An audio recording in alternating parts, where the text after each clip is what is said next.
Alright, in this tutorial we're going to go over Virtual DJ, give you a quick overview of the layouts and some of the setup functions, and just the overall features that this really impressive and somewhat underrated software for DJing can do. So as you look at the main screen, you'll see the traditional 2-deck layout, and in the middle we have our mixer with 3-band EQ as well as volume for each side and a crossfader. If we look a little closer at the actual deck itself, you'll see that you have your turntable with the transport functions, sync functions, pitch control, and there's also a section for effects, the filter, a sampler, the loop section, and then you have some hotkeys up here. So moving on, we see down below we have 4 tabs, one for the browser, the sampler, effects, and the record function. So the browser is where you can arrange your tracks and find your tracks to load onto your decks. So what's cool about Virtual DJ is that it reads crates from other softwares, including iTunes, Serato, and Tractor. So it's ready to go if you're trying to migrate from a different DJ software. Right here I have a little folder with a couple demo tracks for today, and you can load it just by dragging it onto the track. And let's just take a listen. Up here you can jump to different parts of the track. Let's just bring it to the beginning. Our pitch control is over here.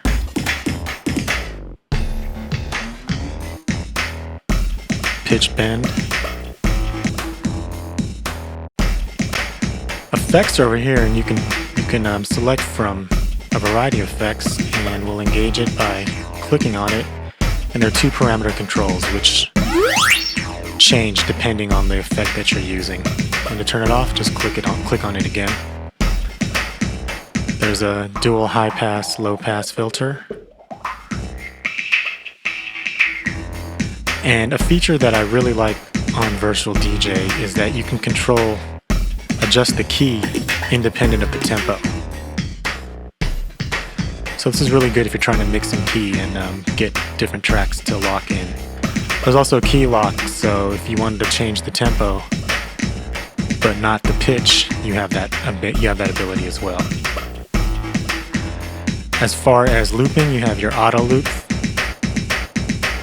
functions, which you can also bring down to really fast speeds. And there's also manual looping where you set your in and out points on the fly, like so. Cue points are triggered up here.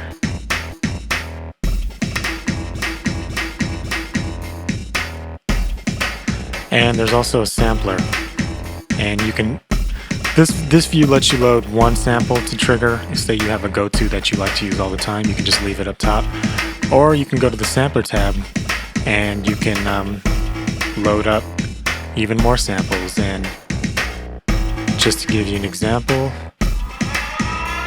there's our siren, little saxophone sample. Hands up in the air.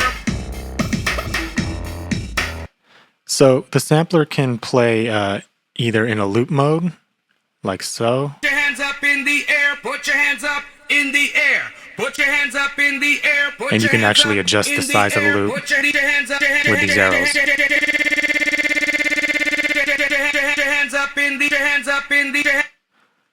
You can also switch the mode to just non-loop mode, where it'll just play one time all the way through. Put your hands up in the air, put your hands up in the air. You have volume controls for each of your samples, and another feature I like is that you can record samples on the fly off of the deck that's playing. So if I were to play this, and let's go to an empty sample slot. And now you saw me just record that, and we'll hear.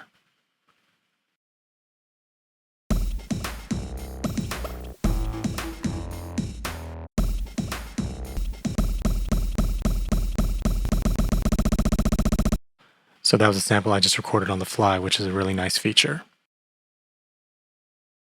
So under effects, you can access the different parameters and controls for a specific effect, and you can customize it to the sound you want. And you can also assign them to either deck 1 or deck 2 from this window, but you could also do it from up in the actual deck itself. And under record, this is where you can set up to record your mix to either burn to a CD or upload to share with the rest of the world over the internet. So another cool feature inside of Virtual DJ is that it comes with built-in video mixing. Under the video tab here, you can see you have two different decks to put videos on, and you can link the video crossfader to the audio crossfader, or you can have it run independently. You can also play videos that have music already embedded on it, or you can just take the video and have it go over songs that you're playing on the audio decks. Virtual DJ also has a DVS control, so you can use time-coded vinyl or CDs if you prefer that. Going under the configuration settings, you can see that it supports up to 6 decks. I'm going to show you the 4 decks layout, as you can see over here. So depending on how you like to DJ, you can add multiple audio sources via the config setups or the settings. Now, as far as formats, Virtual DJ can handle a large variety of audio and video codecs from AAC, MP3, WAV, AIF, to MPEG video, MOVs, and Flash. So the whole list is under settings. You can see that it's a pretty impressive list, so you won't run into many issues if you have multiple formats for your media. Now, when it comes to using a controller, Virtual DJ supports a large number of them. As you can see from this list, as I scroll down, there are pretty much every popular controller on the market, and I found that even if you don't see yours listed here, it still could possibly be supported. So don't let that stop you from trying out this software. So overall, Virtual DJ is a very well thought out DJ software that gives you the ability to mix audio and video, use DVS control, has a nice effects section, a sampler, and I do like the fact that you can use multiple decks and it reads crates from other software. So if you're coming from Serato or Tractor, the transition will not be that difficult.